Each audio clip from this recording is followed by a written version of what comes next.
জমকালো আয়োজন, লাল গালিচা আর বিশ্বখ্যাত তারকাদের পদচারণায় জমজমাট ছিল সাংহাই গ্র্যান্ড থিয়েটার। শনিবার রাতে অনুষ্ঠিত হল ২৭তম সাংহাই আন্তর্জাতিক চলচ্চিত্র উৎসবের গোল্ডেন গবলেট অ্যাওয়ার্ড বিতরণী অনুষ্ঠান।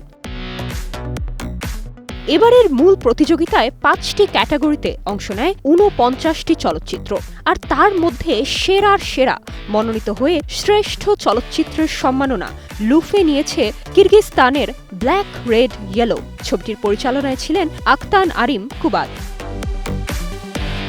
The scent of things remembered সিনেমায় অভিনয়ের জন্য শ্রেষ্ঠ অভিনেতা নির্বাচিত হয়েছেন পর্তুগিজ ব্রাজিলিয়ান তারকা José Martin's.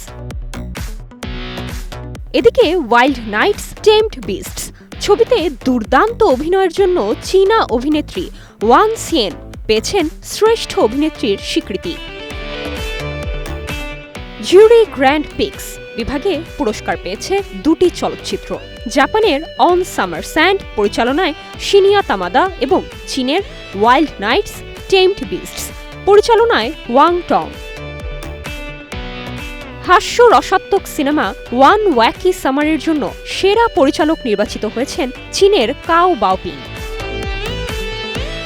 Loss of balance এর জন্য সেরা চিত্রনাট্যকারের তকমা জিতেছেন পোল্যান্ডের কোরেক বজানোস্কি ও কাতিয়া প্রিভিয়েজেনসেভ।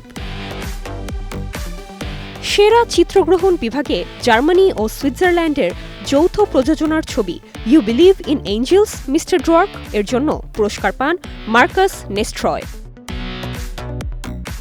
সাংহাই উৎসবে বরাবরই আকর্ষণের কেন্দ্রে থাকে গোল্ডেন গবলেট পুরস্কার।